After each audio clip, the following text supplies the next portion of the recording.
Ma, 7-Eleven sa Bulkan. 7-Eleven lang ako ma. Nasa Luzon na pala ako. Doon ma'am sa Mindanao, ilan po ang 7-Eleven sa Mindanao? Ilan ang- yung 7-Eleven sa Mindanao? Ay, hindi, doon sa banda sa inyo ma'am. Dami!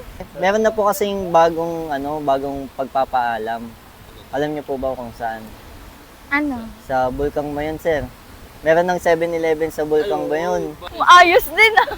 Nasa loob ka ng Bulkang Mayon. Ay, Ay, please. Mali, ulit, baliktad. Parang paluto naman ako doon. Mali. Wag naman. Kunyari, nasa loob kayo ng 7-Eleven sa Bulkang Mayon. Tapos, pumutok yung bulkan. Anong tatlong una mong kukuhain, hahablutin? Uy, ang alak ko na naiwan. Ang kape ko. Tapos, syempre yung cellphone ko, hindi yan maiwan eh. Pwede additional vape. Additional. Bakit yun ang una mong kukuhanin, ma'am? Di na lang yung kaha ng 7-Eleven. Ay, oo, no. Wala, bakit ganyan yung marshmallow?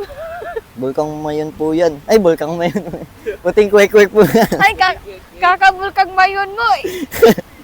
Ma'am, yan. Thank you! Kamusta, ma'am? Sabihin mo if may kulang at pupunang ang pagkukulang mo dyan. Sa kape. Sa kape. Batuhin kita ng marshmallow.